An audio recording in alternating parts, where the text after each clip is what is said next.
to us. He spoke on October 23rd in 2016. You can see his prior signature in our guest book. And he then spoke to us about the work and the book that he had then just published on, it's called The Business of Good, on social entrepreneurship. He returns, he is indeed a social entrepreneur himself. He established a real estate firm, social entrepreneur real estate firm, Rubicon, which has since been taken over by Warburg. Obviously, he's a writer. He's also a teacher. And it's his work, it came out of his work at John Jay College that he became interested in the intersection between the work of Jane Jacobs and Robert Moses, the subject of our talk today. So please join me in a very warm welcome to Jason Haber. Thank you. Thank you, everyone. Thank you for having me back. As I think about it, the last time I was here, so it was October 23rd, 2016, and after I gave the lecture, we finished in taking some questions, and someone asked me, by what margin would Hillary Clinton win in 2 weeks? And I forgot about that, probably blocked it out. But it's important for our conversation for today, actually. Because today we're going to be speaking about this intersection between the worlds of politics, government, and what happens when those institutions break down.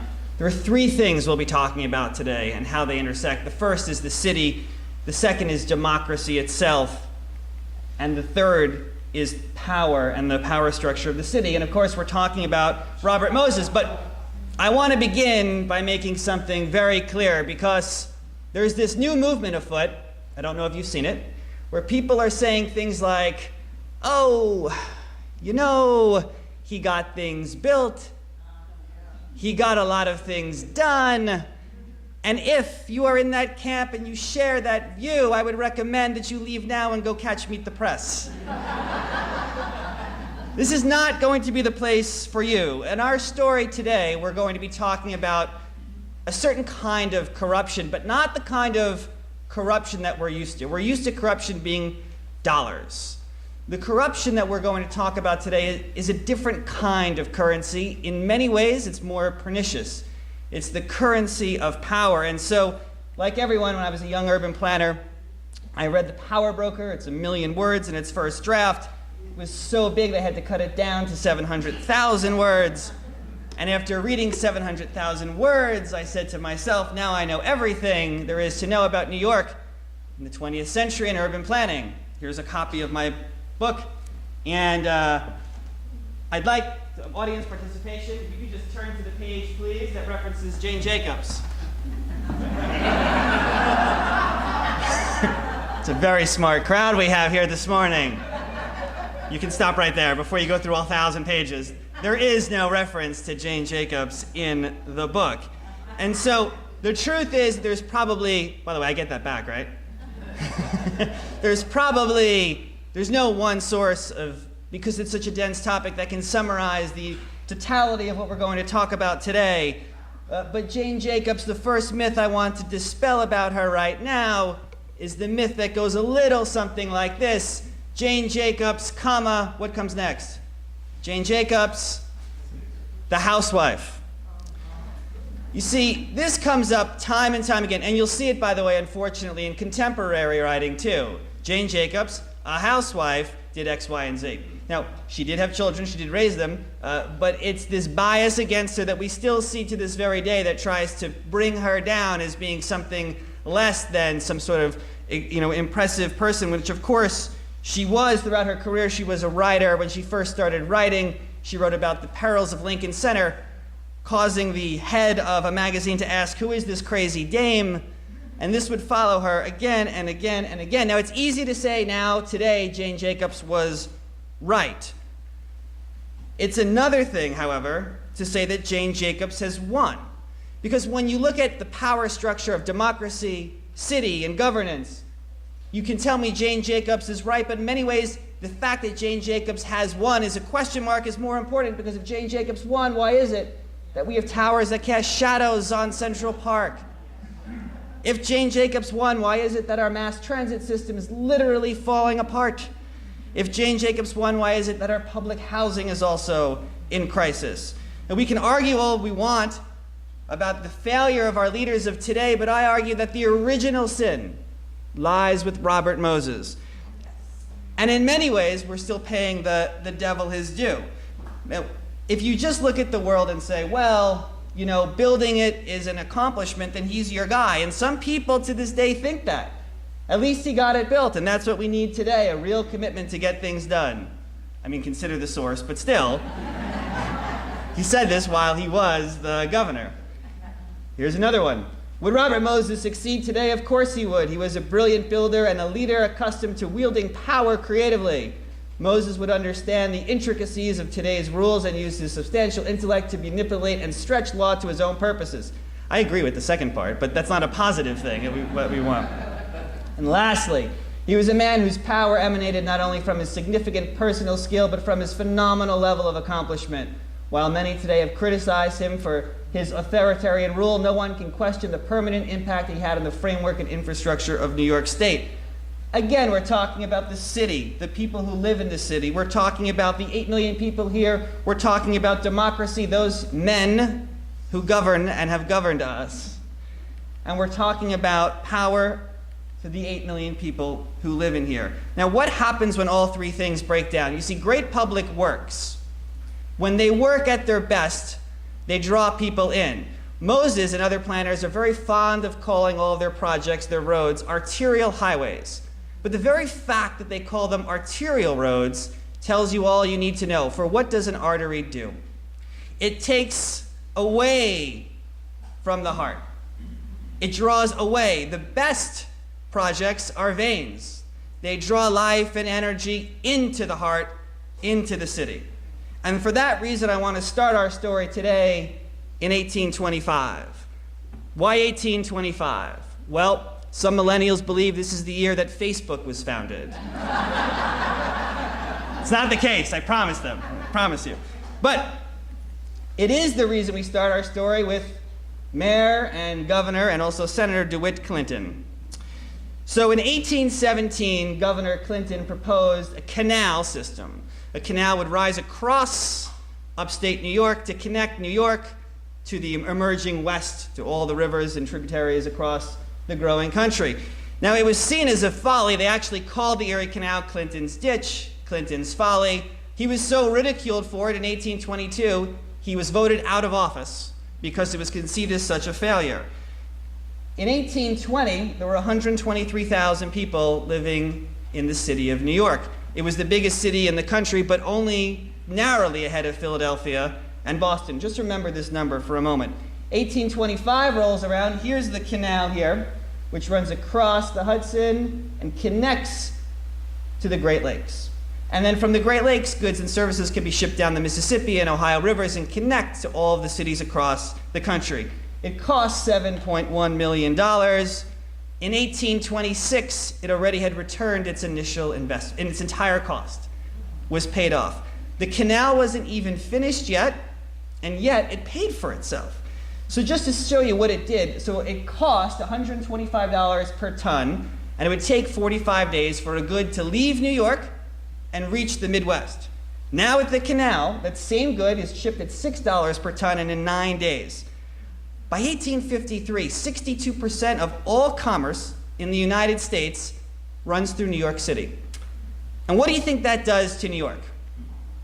It does this: 10 times growth in 40 years. That's urban planning at its best. Smartly thought of, controversial, but it worked. A few years later, this is the picture of the Brooklyn Bridge being built. About right over here, this man's born. Who's this? Al Smith. So Al Smith was born on 174 South Street. And the Al Smith story is important to us today and outside of this room because the Al Smith story is the story of the power of immigrants and why immigrants are so important to our country.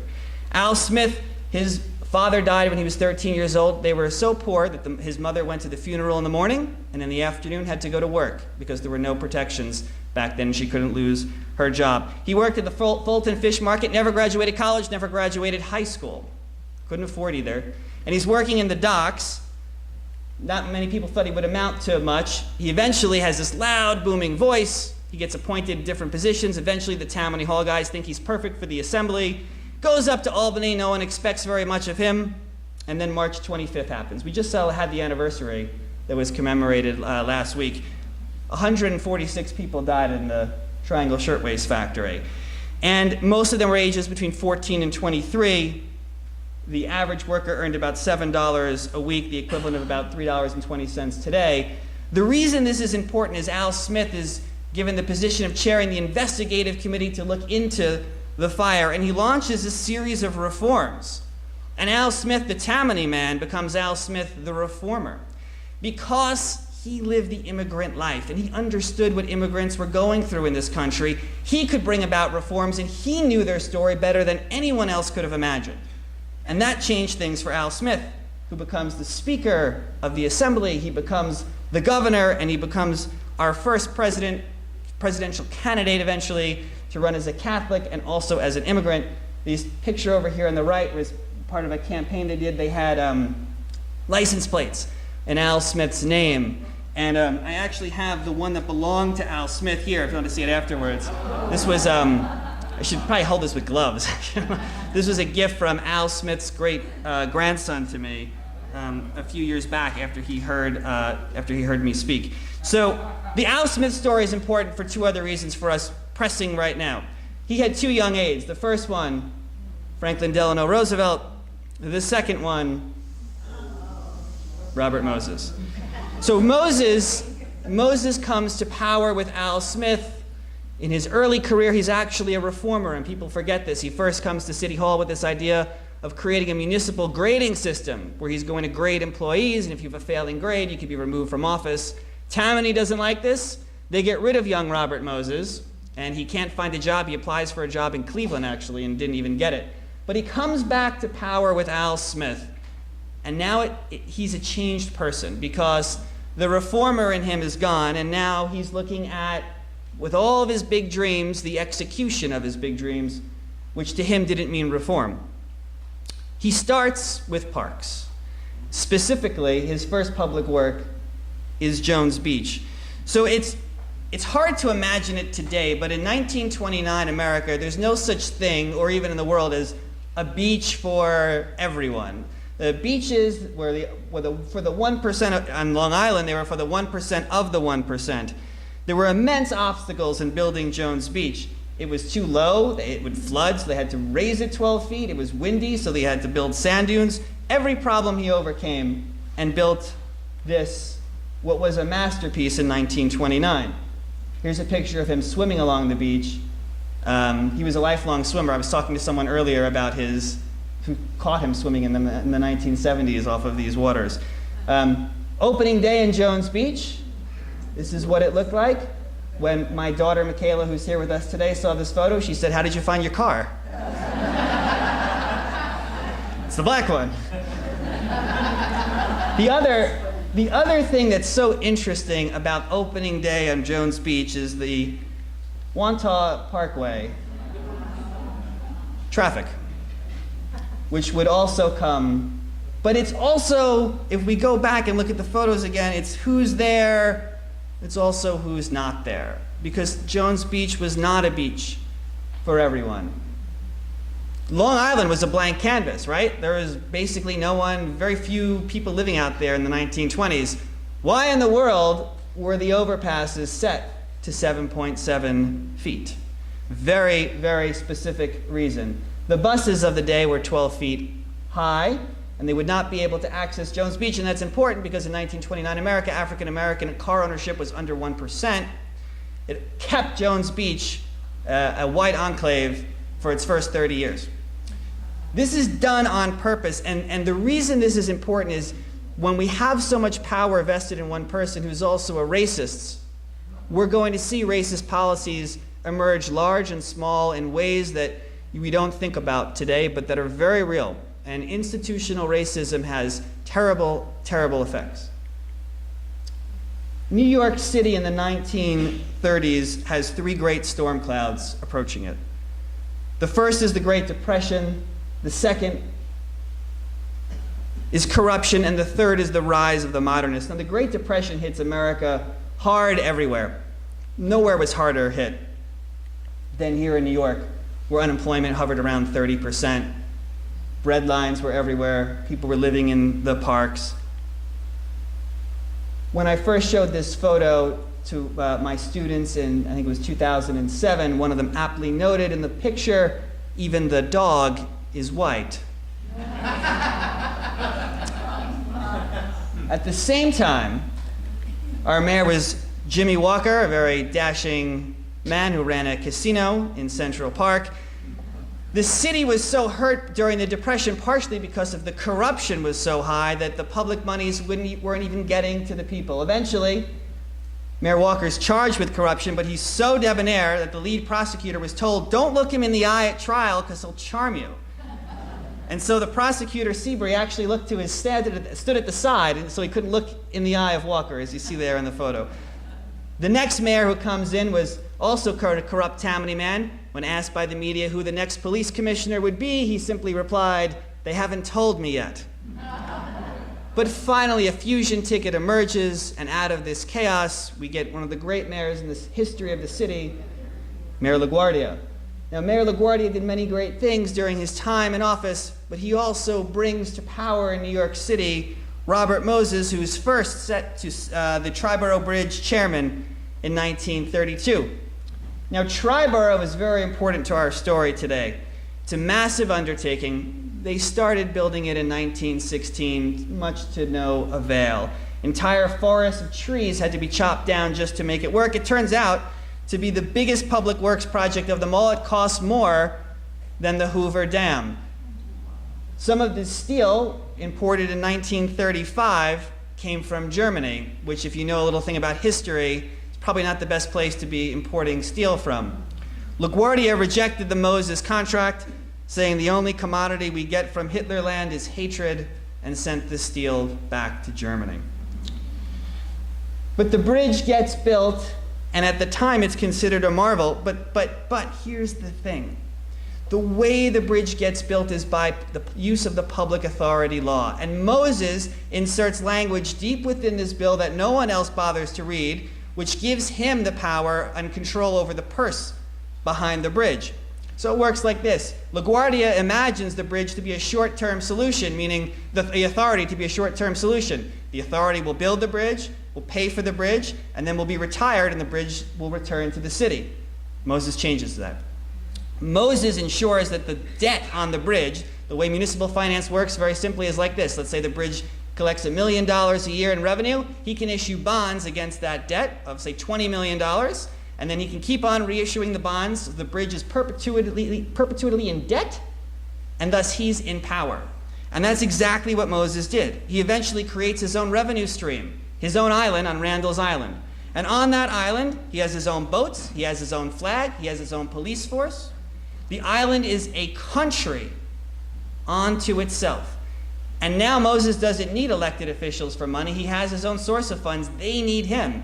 In fact, he would make the mayor, the governor, pay the tribute in coin every time they wanted to come to Randall's Island. Here's opening day of the bridge. Probably one of the few days where there wasn't traffic on it. You can't quite see it in there, but FDR is in the procession. Now, one thing I also want to point out, if you look at this on a map, it sure makes a lot of sense at 96th Street to have here, every time you drive 4.5 miles, you can thank Robert Moses for that. The extra 2 miles north was done because William Randolph Hearst had land that he wanted condemned, and Moses, knowing a thing or two about power, decided to let the land be condemned there and build the spur there instead of at 96th Street, where it makes much more sense.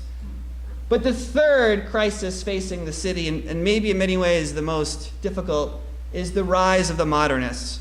So this is Le Corbusier, is a French-Swiss architect, and his ideas about order, the superblock, the highway, get misinterpreted but applied here in New York in ways they weren't done outside of the world. And in 1939, we get our first look at what the future of New York is going to be. Before there was Disneyland, there was Futurama. So in 1939 at the World's Fair, you could go in these little seats and they spun you around to see the city of the future. And this is what the modernists said was the city of the future. Now, one thing it's missing, I just want to point out, is people. There are no people. There may be some trees somewhere in there. But the idea was the highway leading through the city, the super block, the super tall building, was in some way, somehow, the future of how we were all going to live. And Robert Moses was perhaps the greatest disciple of this vision, and this is what he was going to set out to build when he had the opportunity. That opportunity came at the end of the war. In 1945, as everyone gathers in Times Square, New York takes on a very, very different tone. It's not the capital of the country, right? When we think of great cities, London, Berlin, Paris, these are all capital cities, right? New York isn't even the capital of the state. So New York's going to take on this very different form after 1945. It's going to be the capital of the world. And New York has not one thing, right? New York is everything. And by 1945, with so much commerce and activity happening in the city, it's poised for greatness. It's poised to be the great city of the 20th and 21st centuries, a modern-day Athens.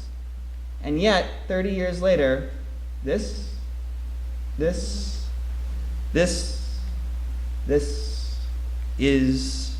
New York. You've seen the famous headlines, Ford to City Drop Dead, the pamphlets, some of which will be difficult to read, but Fear City, stay off the streets after 6 p.m., don't walk at night. This was the reality of New York in the 1970s. President Carter visited. This is on Charlotte Street in the Bronx. The street in 1974 became so bad that it was removed from official city maps. And Carter walked through it to see what was going on. You can see him there with a beam. And so to understand what happened in that 30 to 40 year period, we have to understand the decisions that were made by those in power. Only we come to realize there were no those in power. Those decisions were made by one man who's the focal point of our story today. Remember this, though. Robert Moses is central to our story because he was never elected to any office. Some people, if you Google it, it'll come up at Governor Robert Moses, Senator Robert Moses. He was never elected. Now, if you're an elected official and someone wants to build a highway through your neighborhood, you're going to respond to the people who are very upset about that highway being ran through your neighborhood because they'll vote in someone else.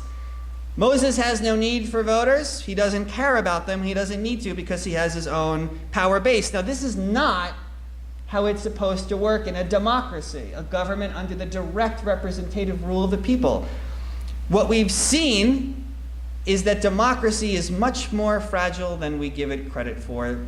And the dangers that come in any democracy are when someone can circumvent it and pull what we'll call a Moses. And we consider that in the 20th century what happened, and I would argue that that is also our challenge this very day today. Let's just look very quickly at the positions that Moses held simultaneously. There are 12 of the 15 on here. As the Parks Commissioner and Construction Coordinator, he would propose public works. As the head of the City Planning Commission, he would approve what he proposed. This is not how it's supposed to work in a democracy. And yet this is exactly what happened for anyone. If you had one of these positions, it would be a career capstone. But for Moses, he held them all at the same time. Here's a list of the 52 projects that he built: 416 miles of road, 658 playgrounds, 150,000 housing units. It's $150 billion in today's spending. Now, let's take a deeper dive and just look at what happens across 3 boroughs, what he built. Let's start in the Bronx and just look at the Cross Bronx Expressway, which you can see being built here. Now, you can actually see its encroachment here, which I find to be fascinating. Now, in the neighborhood of East Tremont, 1 mile was slated to be destroyed, and the neighbors said, you know what?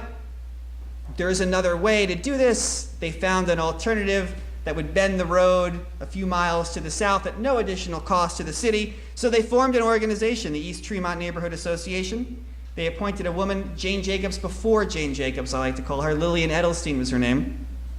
And she starts lining up support against this highway. And so she gets her Congress member, her state senator, her assembly member, the comptroller, and the Bronx Borough president. But more so, she reaches out to Robert Wagner. Robert Wagner is the Manhattan Borough president, and he's running for mayor. And so he sends a letter. I'm going to read from it, and I quote, "I want to assure you I will vote against any resolution before the Board of Estimate seeking to authorize acquisition of that property." And then again, on October 14th of 1952, he says, "I will vote against any resolution," he tells an audience, much to their happiness. And so then on April 23rd, 1953, the Board of Estimate gathers to vote. And Moses walks in, and he looks around the room, and all these people from East Tremont, New York are there, and he gleans at them, "You small, small, stupid people. You think you're going to usurp me." He whispers into the ear of every member of the Board of Estimate, and you probably know the answer to this question.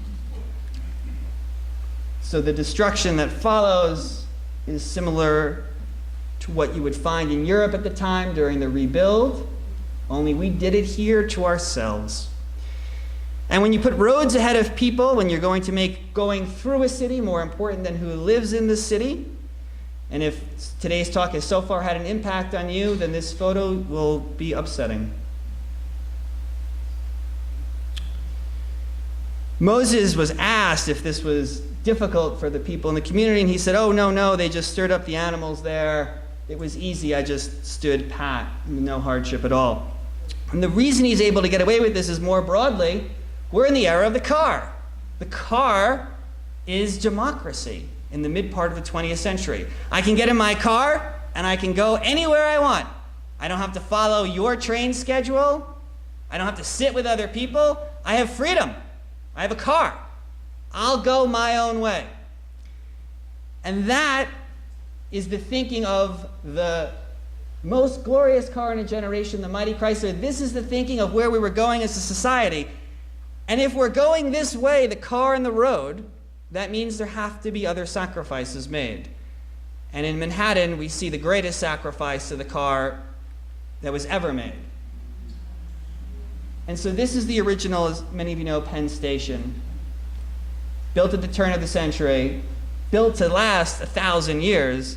It lasted about 60. One of the few things left standing are the railings that are still there. That's tracks 17 and 16, which are actually still there. Everything else is, of course, gone. Probably the greatest piece of architecture ever built in the history of this country.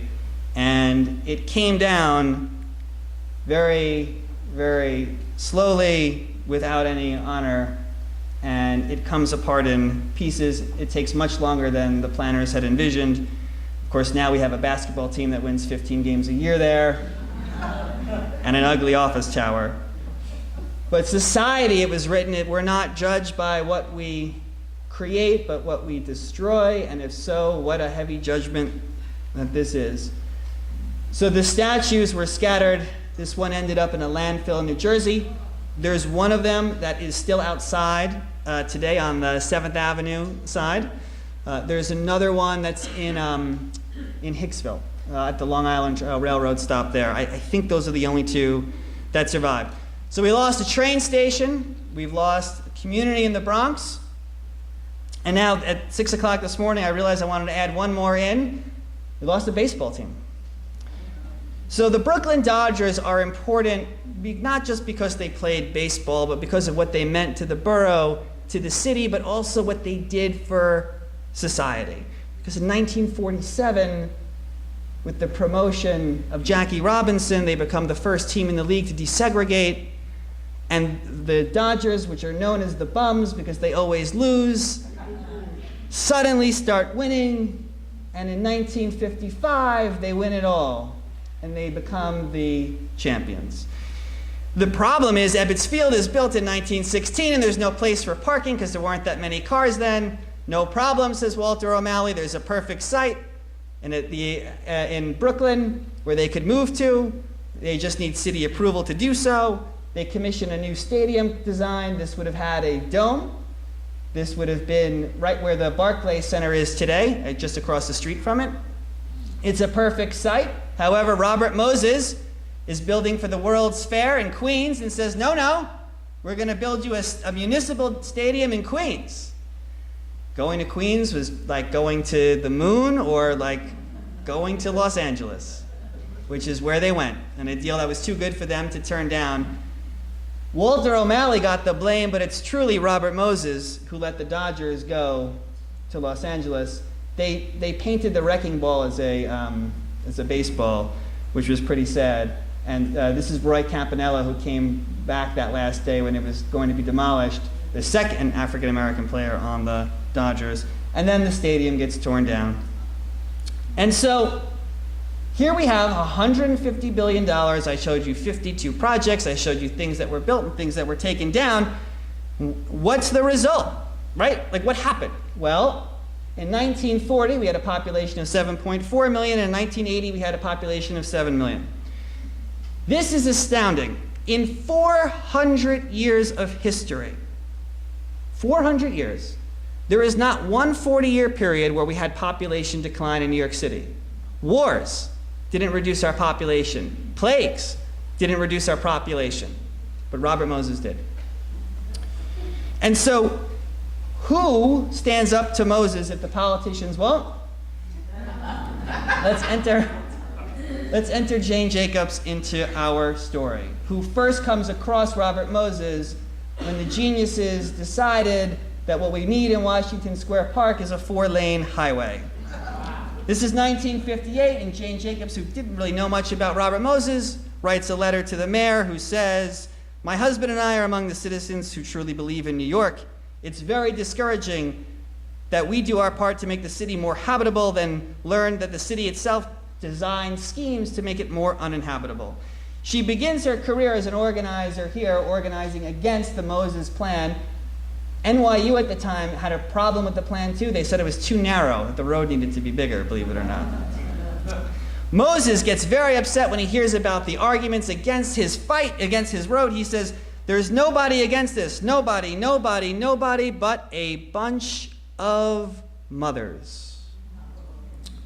They organize the Save Our Square rally. They bring in Eleanor Roosevelt. They hold a lot of rallies. And sure enough, on November 1st, 1958, this is the last car to go through Washington Square Park. Jane Jacobs has a victory, along with the other organizers, that eluded others up in the Bronx. And so she writes about what she sees as the failure of urban planners in the death and life of great American cities. This is her at the White Horse Tavern, which is still there to this day. Cities, she says, have the capacity of providing something for everybody only because and only when they are created by everyone. There is no logic that can be superimposed on the city. People make it, and it is to them, not the buildings, that we must fit our plans. This is an entirely reverse way of thinking, opposite of what Robert Moses came to say and to believe. Dull, inert cities, it is true, do contain the seeds of their own destruction and little else. But lively, diverse, intense cities contain the seeds of their own regeneration with enough energy to carry over for problems and needs outside of themselves. She's looking outside her window and she's seeing a community that's thriving, that does not need to be reinvented by modern planners. She sees the chaos as a positive. She sees that as what's worth living in a city in the first place. She calls it a ballet. And she describes the stretch of Hudson Street where I live as each day the scene of an intricate sidewalk ballet. I make my own first entrance into a little after 8 when I put my garbage can, and surely the prosaic occupation, but I enjoy my part. My little dang as the junior droves of junior high school students drop by the center of the stage dropping candy wrappers. We have done this many a morning for more than 10 years, and we both know what it means. All is well. Meaning that natural flow is what makes life exciting and right and good in the city.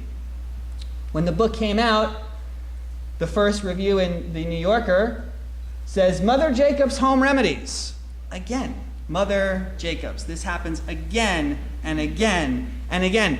Now, Jane Jacobs calls city life a ballet, but there are problems too with the ballet. One of them is the cost. Not everyone can afford a ballet.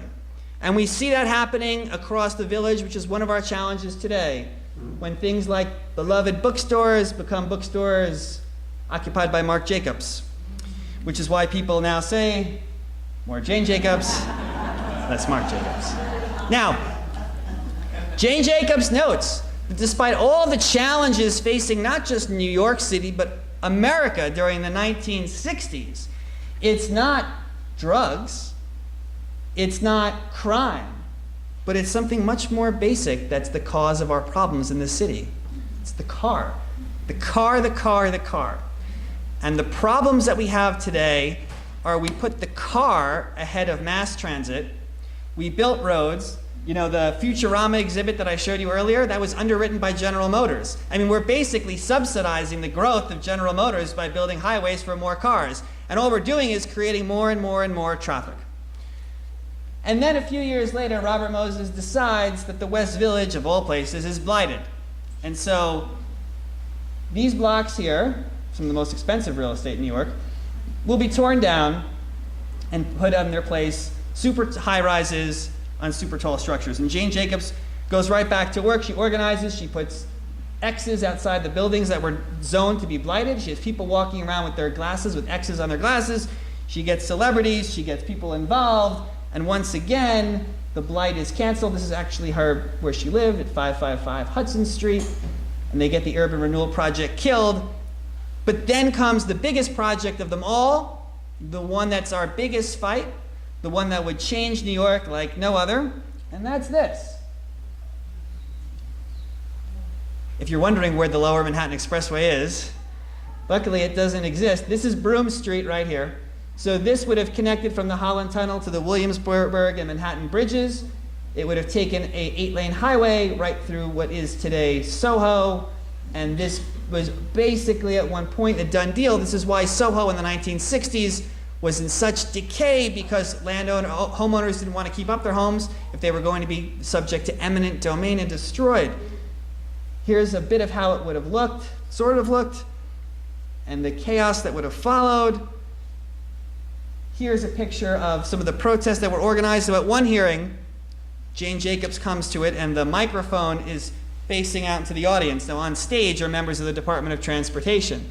So Jane Jacobs walks up, and like I'm facing all of you, she starts to speak. But of course she notes at a public hearing, she's supposed to be addressing the elected officials and the appointed officials, not the audience. So she says, I want to speak to the people who are voting on this. So they come down off the stage, they turn the mic around, she faces them, she turns the mic back around and says, I'd rather speak to my friends. And then she rallies the crowd into such passion, they storm the stage, the stenographer's notes fall apart, they say there's no hearing, and Jane Jacobs is arrested in this rather iconic photo for disturbing the peace. But she was relentless in her work against the highway, and elected officials begin to speak against it. One quote that I always like from Assemblyman Luis DeSalvo, and I'll read it to you in its whole. Except for one old man, I've been unable to find anyone of technical competence who is for this so-called expressway. And this is an old man who is cantankerous and stubborn, who has done many things which have been, in their time, good for the city. But I think it's time for this stubborn old man to realize that too many of his dreams turn out to be nightmares for the city. And this board must kill this example of bad city planning, or the stench of it will haunt them and this great city for years to come. And in the end, this was defeated. This defeat leads to other defeats, and in 1968, Governor Rockefeller says, we have an opportunity to take out Robert Moses because you see our mass transit system, our authorities are all non-connected, they're all run by different agencies and organizations, and he says we're going to create one agency at the state level that's going to be efficient and savvy, and we're going to take Moses out of power, and ladies and gentlemen, I give you the MTA. So the MTA is created as a power grab to take Moses out of power. Is it any wonder today why the state runs our transportation? It's because of Moses, and we're still living with the problems that they created back then with our MTA today.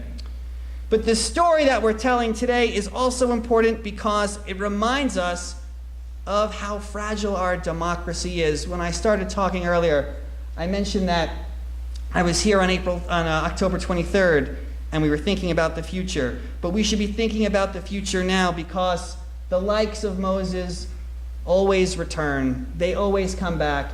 And our democracy is just so fragile.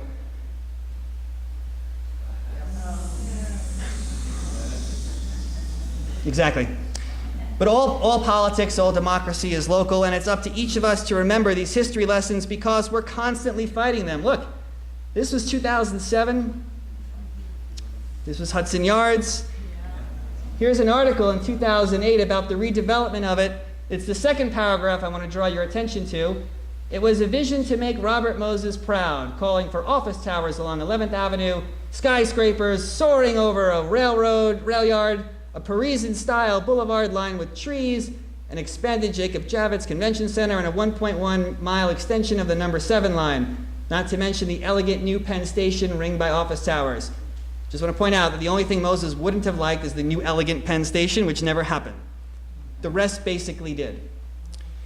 So in 1939, we looked at this Futurama photo, and we've recognized through Jane Jacobs and others the folly of this design. And since then, no one's dared to return a master plan to that form, to the super block, the super tall building, devoid of public small blocks and public space, until last week, when Hudson Yards opened. I suppose there's a vessel in the middle there, which maybe makes it better. I don't know. But it's important to remember we're now back to super block planning. And if you've been there to date, I just want to point out that there is actually going to be a road there where everyone stands today. And of course, the cars will be spaced out at 15 to 20 feet, because there's not going to be much traffic, right? So between that debate and debates about congestion, pricing, we have much to be active about our citizenry today. And I can share with you later, if you like, my own theory. Thinking on this, I can tell you that Robert Moses would have hated the idea of congestion pricing. Jane Jacobs wouldn't have liked the Big Brother aspect, but certainly would have liked the reduction in cars. But to be hopeful for a second, I want to go back. This is President Carter again. This is President Carter on Charlotte Street. And you see how bad the street looks. Again, I mentioned that it was taken off the city maps. This is the same street today. That's basically where Carter stood. There is not a trace today of what was once there.